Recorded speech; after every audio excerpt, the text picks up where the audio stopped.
like, and make sure to engage in comments and share this video to your friends and story lovers, and click on the subscribe button on the screen to subscribe to Inquisco for more real and true stories like this. I wasn't expecting him home for another 3 days. That's what he told me last time we spoke. His voice rough from exhaustion but steady, the way it always was when he reassured me. "I'll be back soon, babe. Just hold tight." And I did. I held tight through the lonely nights, the silence of an empty house, the weight of months spent waiting, but now standing at the foot of the bed with the sheets tangled around me and another man beside me. I can't breathe. The bedroom door is wide open. My husband is standing there, his duffel bag still slung over his shoulder like he hasn't even had time to put it down. His uniform is wrinkled, his boots caked in dust from the base, and his face. God, his face. I don't recognize it. It's not anger. Not exactly. Not yet. It's something worse.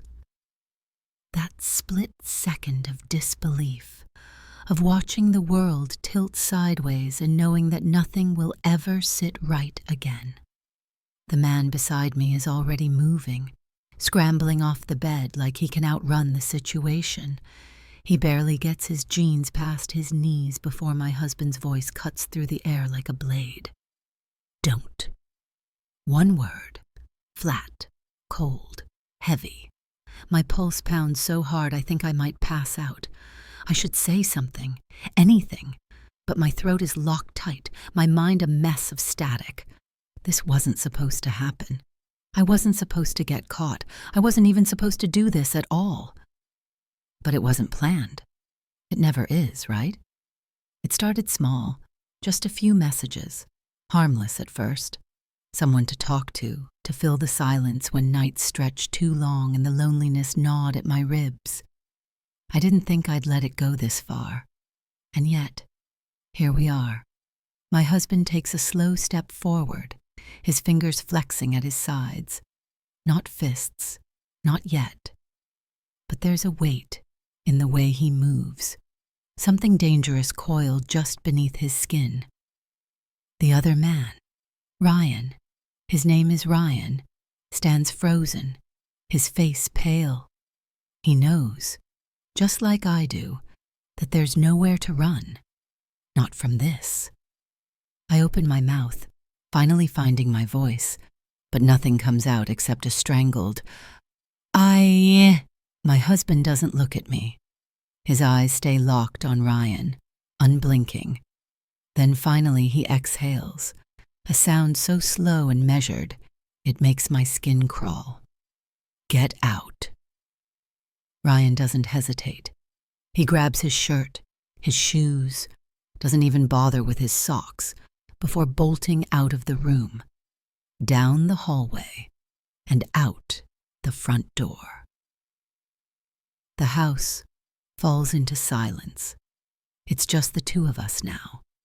I pull the sheet tighter around my body, but it doesn't make me feel any less exposed, any less raw. He still won't look at me. That hurts more than anything. I open my mouth again, desperate now. Please, let me explain. A beat, then another. Finally he turns his head, his gaze locking onto mine. Go ahead. I can't read his expression. It's like staring at a mask, one that hides something I can't quite grasp, something simmering just beneath the surface. His jaw is tight, his eyes dark, and locked onto mine with a quiet, terrifying intensity. He's waiting for me to speak, to explain, to justify the unjustifiable. But where do I even start? My breath is shaky as I clutch the sheet against me, swallowing down the rising panic in my throat. It's not what it looks like, I whisper, even though we both know it is. He lets out a slow, humorless laugh. Oh, really? His voice is calm, too calm, and that's what makes my skin prickle with fear. He takes a step forward. I take one back. Then tell me, he says, tilting his head slightly, eyes never leaving mine. What exactly is this, then? My mind scrambles for the right words. Anything that could soften the blow, anything that could make this moment less catastrophic. But nothing comes, because there's no way out of this. I see the way his fingers twitch, the way his shoulders rise and fall just a little too fast. He's holding something back, something dangerous, and I don't know what happens if he lets it loose. My voice is barely a whisper. I was lonely. His eyes flash. Lonely? The word hangs between us like a live wire, sparking. You were lonely, so you... His voice catches, and for the first time his composure cracks. He shakes his head, running a hand over his face. Jesus, I was out there risking my life, counting down the days until I could come home to you, and you were in our bed with him? I flinch. His words cut deeper than I thought possible. It wasn't planned. The words tumble out of me, desperate now. It just happened. Wrong answer. His jaw clenches so tight I can see the muscle twitch. It just happened, he repeats, voice low and edged with something dangerous. For the first time, I wonder if I should be afraid. He's a soldier, a man trained to fight, to kill, to stay calm under pressure. And yet, in this moment, he looks like he's on the verge of losing control. I take another step back, but he follows. Tell me something, he says, tilting his head slightly. How long? My stomach twists. I don't want to answer. I can't answer, because the truth will only make this worse. His eyes darken. How long? I lick my lips, my throat bone dry. A few weeks. His expression doesn't change. A few weeks, he repeats, as if testing how the words feel in his mouth. And you never thought to tell me? Never thought to end it? I was going to? My voice cracks. I swear He lets out a bitter laugh, cutting me off. No, you weren't. The certainty in his voice makes my chest tighten. He's right. I wasn't going to. Not really. Because some part of me liked the distraction. Liked the way Ryan made me feel wanted, seen. Liked the way he filled the empty spaces my husband left behind when he was deployed for months at a time. But none of that matters now, because I never wanted to lose this. Lose him. I reach for him, my fingers trembling. I love you. His entire body goes rigid. For the longest time, he just stares at me. And then finally, he moves, but not the way I expect. He turns away, walks toward the bedroom door. Where are you going? My voice wavers, the panic rising like a tide. He doesn't answer. He keeps walking. My heart is pounding so hard it feels like it might shatter. Please, I choke out, my voice barely more than a whisper. Don't leave. He pauses in the doorway, his back still to me. For a moment, there's nothing but silence. Then, I'm not leaving. A breath of relief escapes me, but then he turns his head just enough for me to see the side of his face, his expression unreadable. You are. I freeze. His words hit me like a gunshot, echoing in my head. You are. My breath hitches, and for a moment I forget how to move, how to think, how to exist outside of this crushing silence. I stare at his back, my mind racing.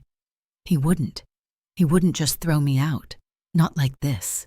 Not after everything. Would he? I swallow hard. Please, I whisper. Just, let's talk about this. He finally turns, and when he does, I swear, it's like looking at a stranger. The man standing in front of me isn't the man I married. His eyes are cold, calculating. His jaw is tight, his hands clenched into fists at his sides. And then he smiles. It's not the kind of smile that makes you feel safe. It's the kind that makes the hairs on the back of your neck stand up. "Talk," he says, voice eerily calm. "That's rich, coming from you." I open my mouth, but nothing comes out. I want to tell him I'm sorry. I want to beg him to forgive me, to understand. But something about the way he's looking at me tells me none of that will matter.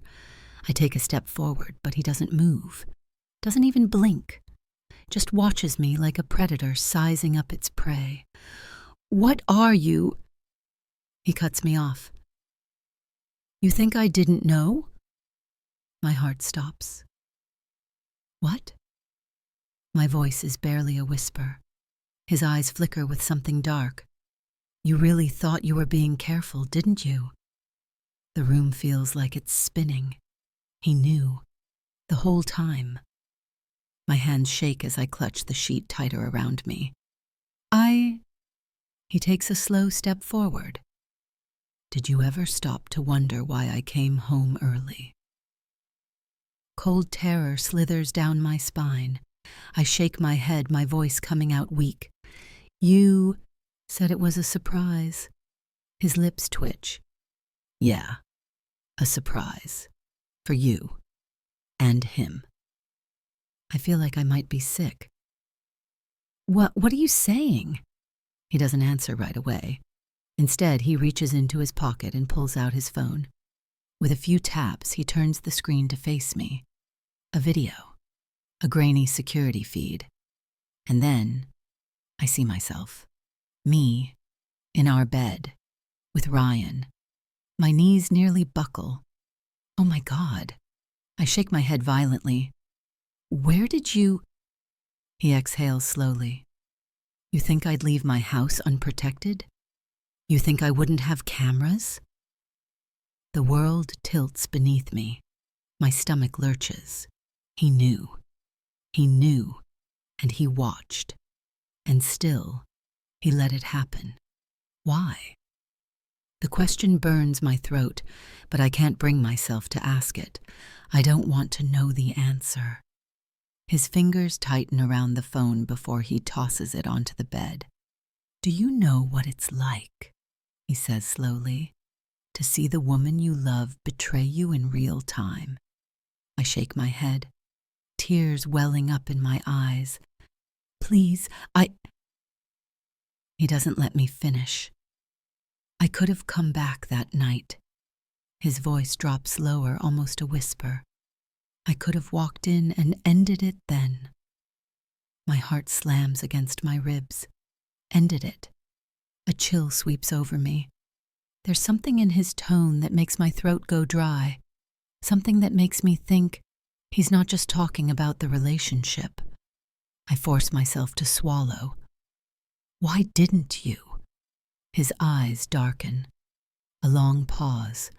Then, "Because I wanted you to think you got away with it." The breath rushes from my lungs. I take a step back, then another. "What?" My voice is barely there. His smile is slow, deliberate. "I wanted you to believe you were safe. I wanted you to relax, to let your guard down." I don't realize I'm shaking until my knees nearly give out. He takes another step forward. "And then," he tilts his head, "I wanted to see the look on your face when you realized you weren't." My stomach drops. I shake my head. No, you..." He cuts me off again. "I planned this." My pulse is thunder in my ears. Planned. He came home early on purpose. Not because he missed me. Not because he wanted to surprise me, but because he wanted this moment, this terror, this unraveling. And then the door creaks open behind him. Ryan. He steps inside cautiously, his face pale, his eyes darting between the two of us. He knows something's wrong. He can feel it, but it's already too late. Because my husband doesn't turn to look at him. He doesn't acknowledge his presence at all. Instead, he just keeps watching me. And then, in the quietest, most chilling voice I've ever heard, "Run." The blood drains from my face. Ryan stiffens. "What?" My husband finally turns to him, and the smile that spreads across his face is slow, controlled. "I said." He steps aside, motioning toward the door. "Run." Ryan hesitates. And then he bolts. The sound of footsteps pounding down the hallway, the front door slamming open. But I can't move. I can't breathe, because my husband is still staring at me, like a predator who's finally caught its prey. And this time, there's no one left to save me. Click on the subscribe button on the screen to subscribe to Inquisco for more real and true stories like this.